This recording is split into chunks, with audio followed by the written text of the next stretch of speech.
They said our parents traded us for peace. But I saw the needles. I saw what they did to Juno's eyes. The child's voice was cracked, trembling, barely audible beneath the static and ancient encryption layers. But there was no mistaking the source. Human. A child. Terrified. Injured. The transmission looped again. In the depths of Martian command, red-level clearance officers stared at the holoscreen in cold silence. No one moved. No one blinked. Across the solar relay, on a private channel buried under Black Ops ciphers, the message reached her. Illyra Miles stood barefoot on her rusted balcony overlooking the Martian Scarlands, a half-empty bottle in her hand. She hadn't heard that voice before, not that child's, but she recognized it. Helpless. Small. Just like the one she couldn't save on Titan. The moment the audio played, her face emptied of grief. What returned was something harder. Colder. She turned off the recording, set the bottle down, and tapped a code on her personal terminal, one no one had used in 5 years. It activated instantly. This is Commander Miles. Authorization: Eclipse Delta 77. Blackout Response Protocol. Send coordinates. I'm coming. 3 parsecs from a galactic core, deep inside Varus Prime's administrative citadel, High Arbiter Virulon Dax dismissed the last dissenting voice in the council chamber. The humans are primitive, he sneered, sliding a clawed finger across the glowing data panel. Unpredictable, yes, but contained. Their fire is long burned out. A younger Zellian delegate tried to protest. The Treaty of Soul is a superstition. A fossil, Dax snapped. They abandoned the stars over a century ago. They have no council seats. No votes. They're a threat only if provoked. And abducting 12 of their offspring isn't provocation? Dax's thin lips curled into what passed for a smile. They will never know. She walked into the Earth Defense hangar alone. No uniform. No entourage. Just silence. Her boots echoed over the reinforced deck plating, the same metal she bled on years ago. Engineers froze mid-task when they saw her, as if a ghost had entered the bay. "Ma'am," one stammered. "We didn't know." "Fuel it. Arm it. Launch in 1 hour." Illyra ran her fingers along the side of the old stealth-class cruiser, EDC Black Star. Dark as obsidian, barely legal under modern interstellar law. Retired with her. Now awakened, a familiar voice crackled through the nearby comm post. Dry. Sarcastic. Unmistakably artificial. "Commander, you're early. I haven't had time to update my sarcasm subroutines." She smiled faintly. "Unit 9. I need you functional. Combat grade." "Oh, good. We're breaking rules again. I missed that." The child's voice kept echoing in her head. Not just what he said, how he said it. Calm, like someone who'd accepted pain as normal. That terrified her more than anything. 12 children, all from the Delian colonies. Soft world settlers, low security perimeters, trusting people. Too trusting. They never stood a chance against the kind of shadow operation the Council could stage. Illyra sat alone in the Black Star's cockpit. Old maps lit up before her. Deep space beyond the Orion demilitarized zone, where political consequences outweighed morality. Somewhere in that dead silence was a signal origin, a derelict moon station with no registry, no transponder. Council tech masked in dark code. She reviewed the logs one more time. DNA markers confirmed. All 12 were human. She clenched her jaw. You broke the first rule. In her final combat op before retirement, she'd seen entire civilizations burn over less. But Earth had changed since then. It had grown cautious. Diplomatic. Tame. But Illyra wasn't Earth. She was its blade, unsheathed it again.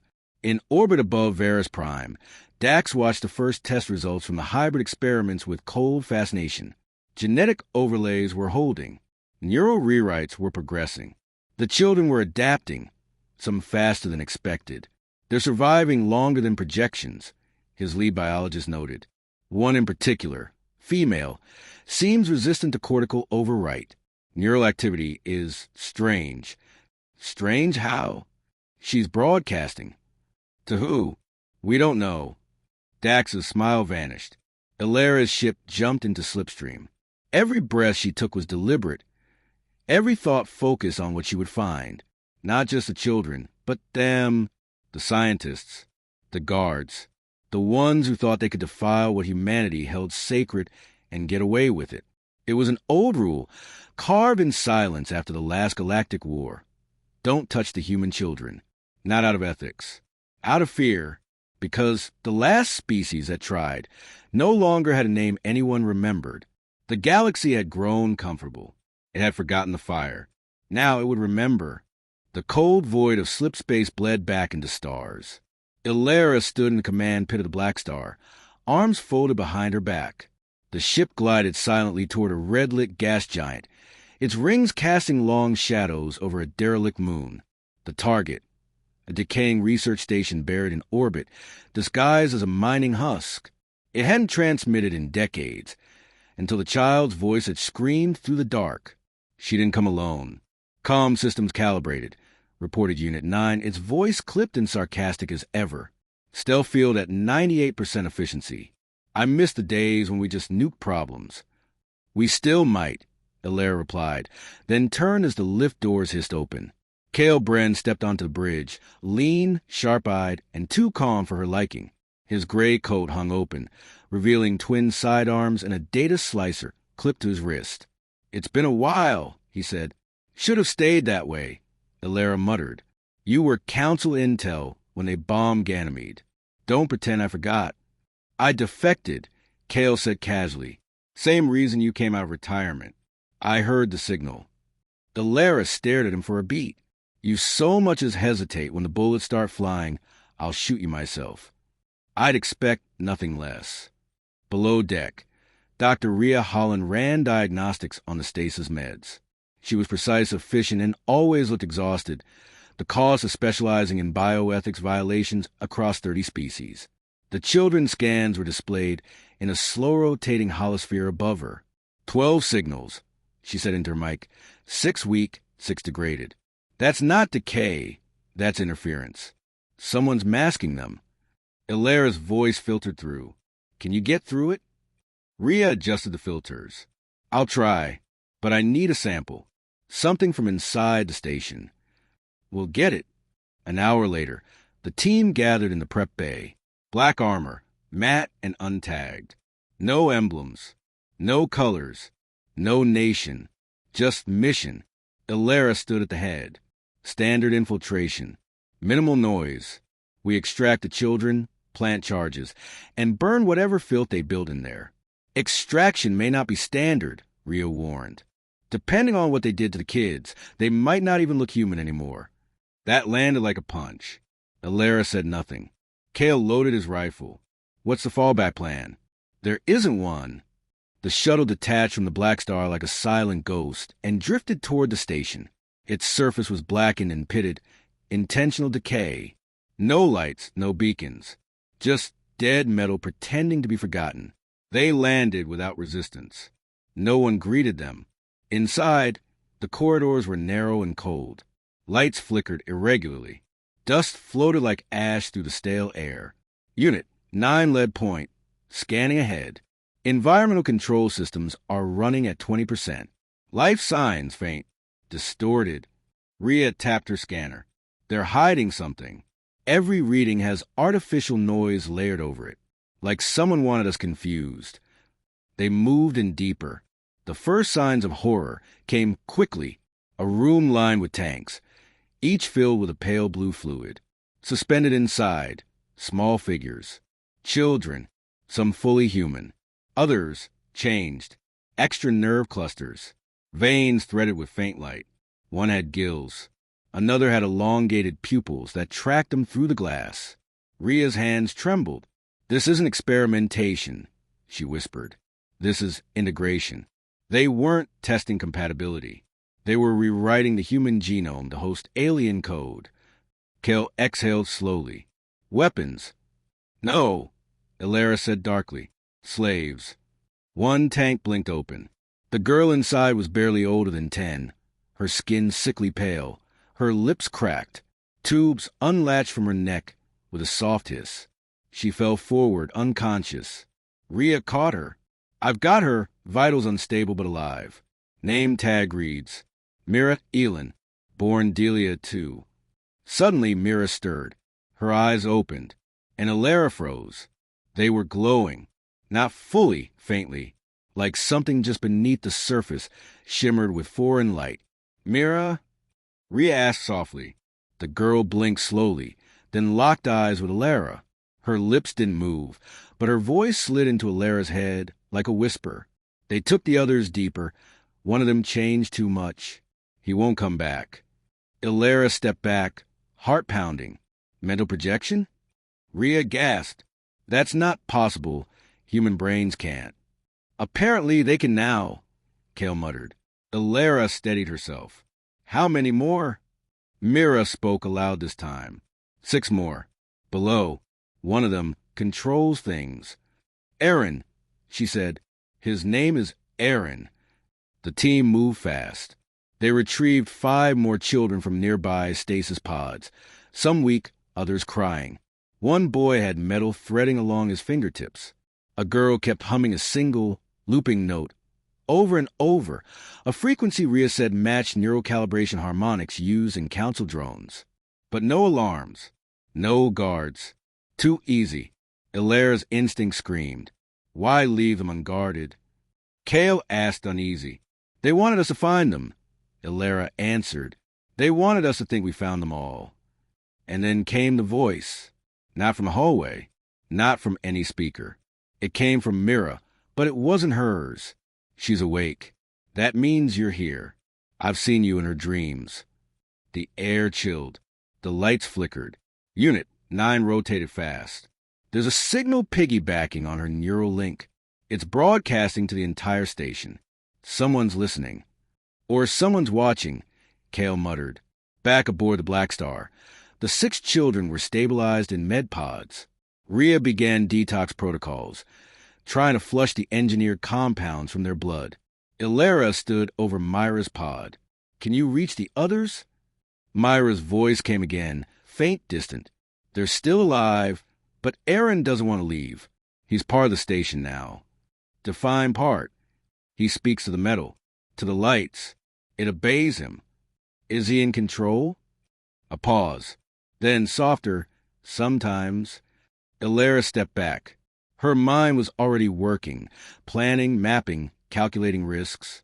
The station wasn't just a lab.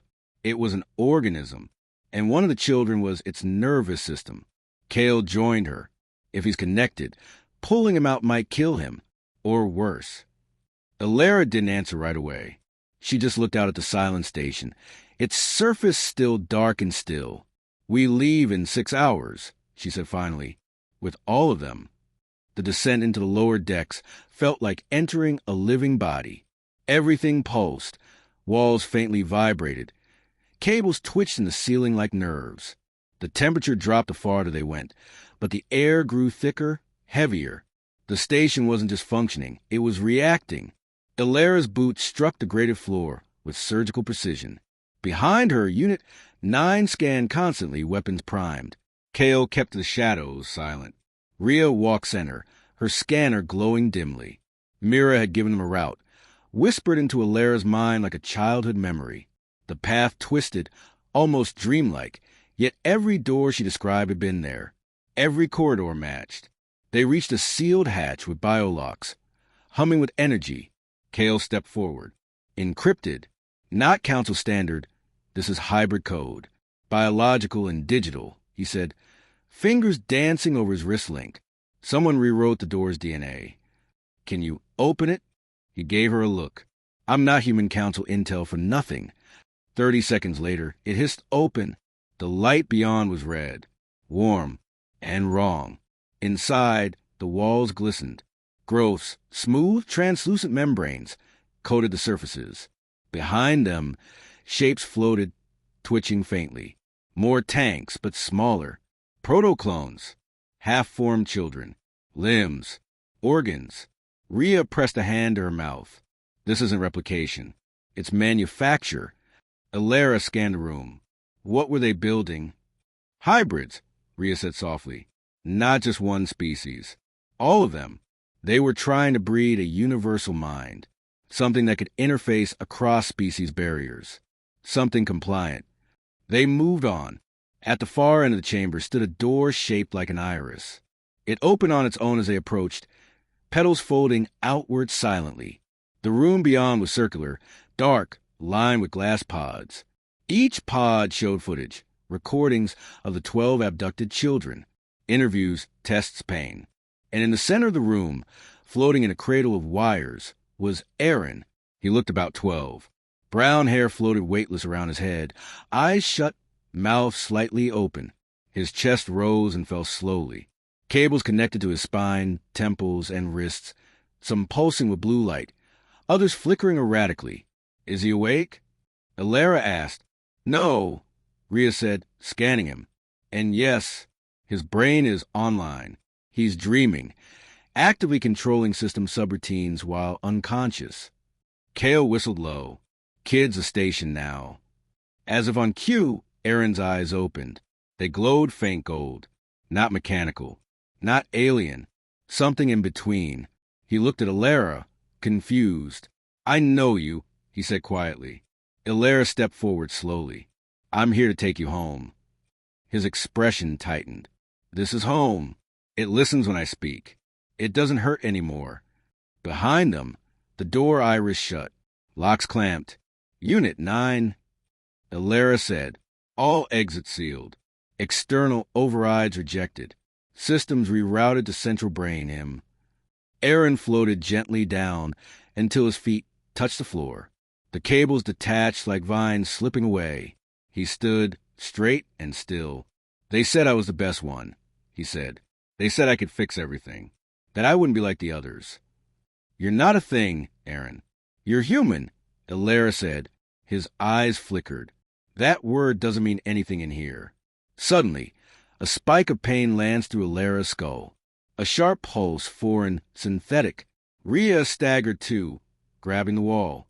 He's transmitting, broadcasting through the room's EM fields. Aaron's hands twitched. I didn't mean to. It's automatic now. I don't want to hurt anyone. Then let us help you. He shook his head. You'll take me out. I'll lose it.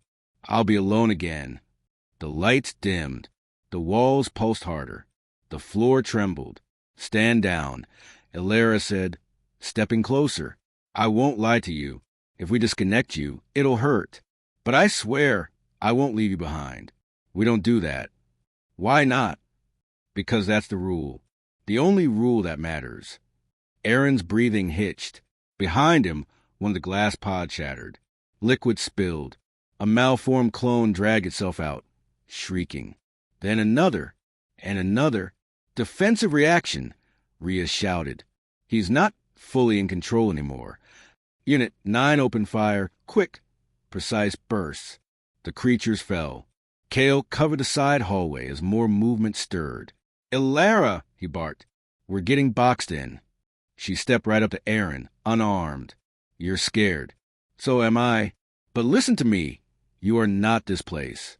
You are Aaron Malik, born on Delia 2, third child, smart, stubborn, terrible at math.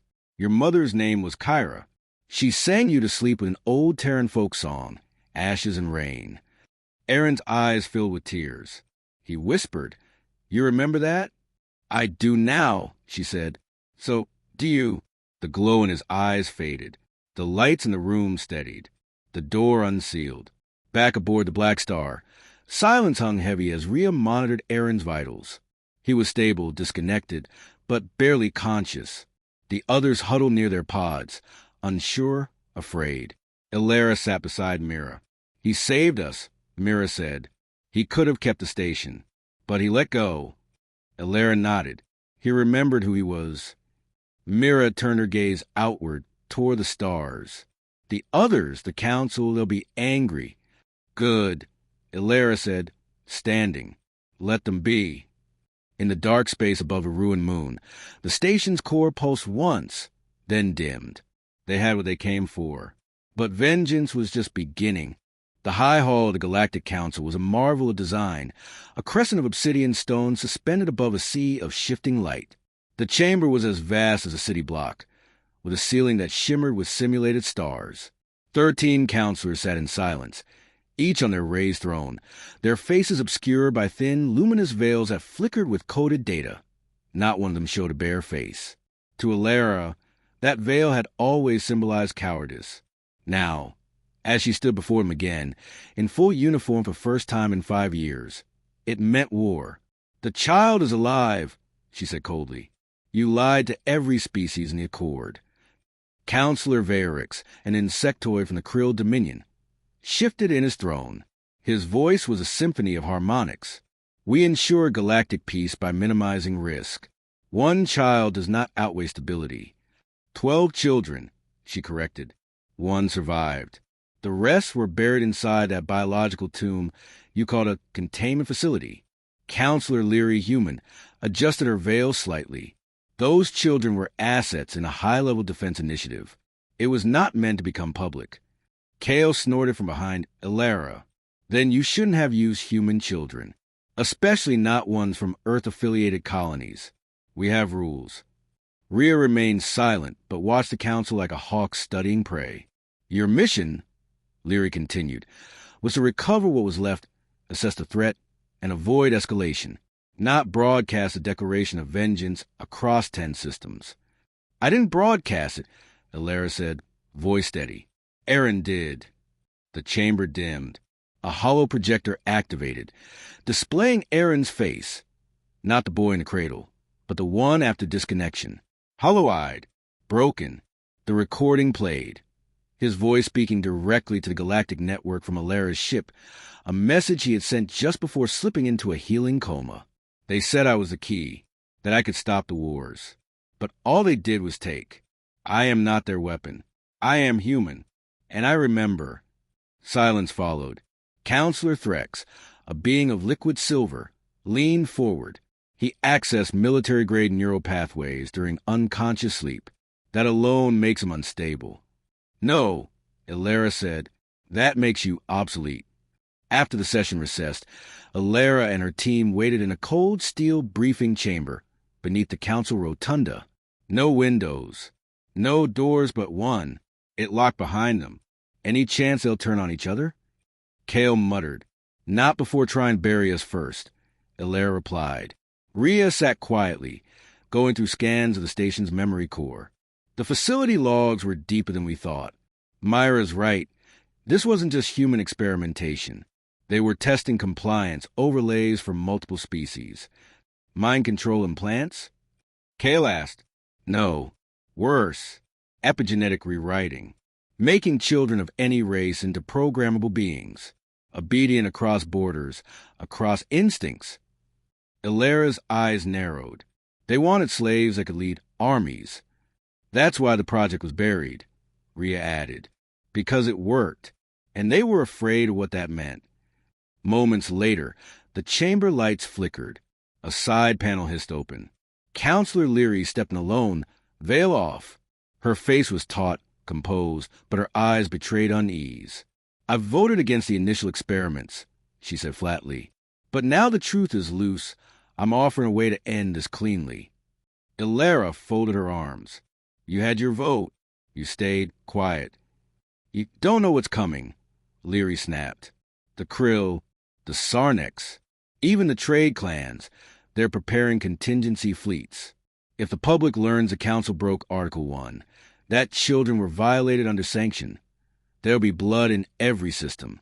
Earth won't survive that. You think Earth is scared of the fallout?"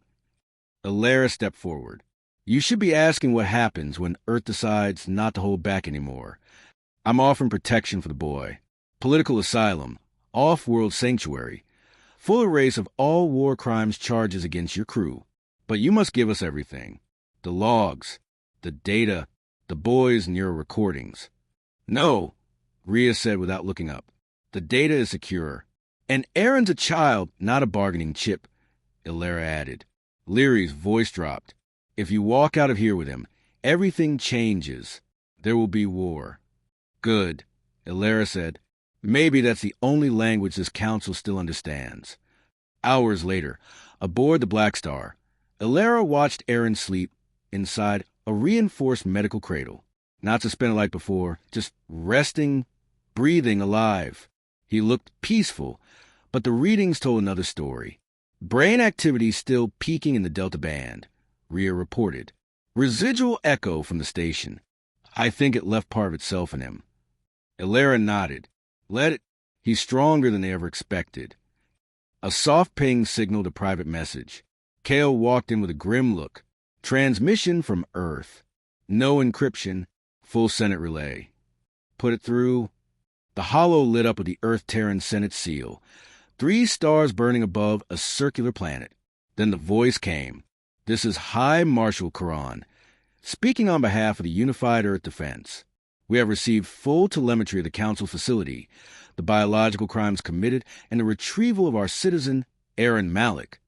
We are invoking Protocol Ashfall. Effective immediately. Earth recognizes the Galactic Council as compromised. All human colonies are now on DEFCON void. Retaliation has been authorized. Illyria didn't flinch. They made the first cut, she said quietly. Now they'll feel the blade. Behind her, stars stretched as the Black Star set course toward the core worlds, not to hide, but to burn the lies down. The Black Star broke into real space above Altherian Prime, the Galactic Council's seat of power. Dozens of starships blinked into formation alongside it. Earth's retaliation fleet. Sleek, black-hulled vessels bristling with kinetic launchers and railcan arrays, their hulls glowing with charged quantum plating. No cloaks, no diplomacy, no warning shots. This was not a rescue mission. This was retribution. Commander Illyria Miles stood on the bridge, watching the planet loom below like a glowing lie. Weapons grid status? She asked calmly. Full spectrum armed, Kale said, tension in his voice. Earth's warships await your command. They're ready to follow us in. Rhea monitored the core systems. Council fleets mobilizing. Frigates are forming a blockade around the equatorial cities. Their planetary shields just activated. Illyria nodded, her voice low and cold. Then we break them. Altherian's defense network was legendary, a web of orbital stations and AI-controlled interceptors. But they weren't prepared for Earth's fury. Within seconds, orbital defense platforms were shredded by precision orbital strikes. The first Council destroyer didn't even return fire. It was vaporized before its thrusters ignited. The Council had expected hesitation. Politics. Negotiation. They didn't count on rage. Target the planetary communications hub. Illyria ordered. Disable it. I want the galaxy to hear silence from them today. Missiles tore through the vacuum. The hub exploded in a bloom of fire and fragments, severing the Council's control over external systems. Panic spread like wildfire. The veiled rulers of the galaxy were now blind, deaf, and vulnerable. In the heart of the chaos, Illyria, Kale, and Rhea boarded a dropship with a small squad. Their objective: breach the Hall of Sovereignty and extract proof of Project Haven's secret network, the other facilities still hidden in deep space. This wasn't just revenge. It was exposure. As they descended into the atmosphere, the skyline of Altherian burned below them. Blue-white shields flickered under pressure from orbital fire. Smoke coiled into the stratosphere. The dropship slammed into the outer plaza of the Council Citadel. Automated sentries activated immediately, but Rhea jammed their control feed mid-step. They collapsed like puppets with cut strings. Move fast, Illyria barked. They'll deploy biological guards next. Inside, the marble halls were eerily silent. Council aides fled in chaos. The team advanced, clearing corridors, disabling resistance with non-lethal rounds. No more unnecessary blood, just enough to get to the heart. They reached the central chamber. The thrones were empty, except one. Counselor Leary stood alone, veil gone, hands raised in surrender. You came, she said softly. I thought you might. Where are the others? Illyria demanded. Gone. Scattered. Some fled before your fleet arrived. Others are deep underground. Or worse, they're already erasing themselves from the system. Illyria stepped forward, her voice low. Where's the data on the other children? Leary gestured to her console. Encrypted. Biolocked. You'll need me to open it. I don't trust you, Ilara said. You shouldn't, but I have no illusions left. The council died the moment we used a child to buy silence. She placed her palm against the panel. The wall behind her split open, revealing a suspended crystal data core, pulsing faintly. Rhea stepped in, scanning it. It's legit, she confirmed. Locations of 12 sites, active research stations, biological processing units. They kept going, even after Aaron's escape. Ilara's face hardened. You helped them bury it. I tried to stop them, Leary whispered, but I never had the courage to go this far. You don't get forgiveness, Ilara said. Only truth. Minutes later, the Black Star broadcasted data to every major system. Unfiltered, unedited. The truth spilled across 100 worlds. Images of children in vats, surgical logs, genetic branding procedures. Gasps, outrage, protests, and then action. Colonies began cutting ties with the Council. Alien governments demanded resignations, reparations, trials. Old treaties were torn apart, but Earth didn't wait for words. In the medical bay, Aaron stirred. His eyes opened slowly, the gray mist of trauma replaced by a quiet, focused glow. Ilara, his voice was soft. She knelt beside him. I'm here. I saw everything. Even when I was asleep, I felt what they did to all of us. You don't have to carry it alone, she said gently. I know. His hand trembled as it reached for hers. But I'm not just a victim. They made me into something new. Ilara stared at him. What do you mean? I can reach the others. The children still alive. I know where they are now. They call to me. Rhea looked stunned. His neural network adapted. He's become a living receiver. Aaron sat up, strength returning. They won't be alone anymore. I'll find them. I'll bring them home. Kale exhaled. The Council didn't create a weapon. They sparked a revolution. As the flames died on Altherian Prime, Earth's fleet withdrew, leaving a broken regime behind. Not as conquerors, but as witnesses to what could not be hidden anymore.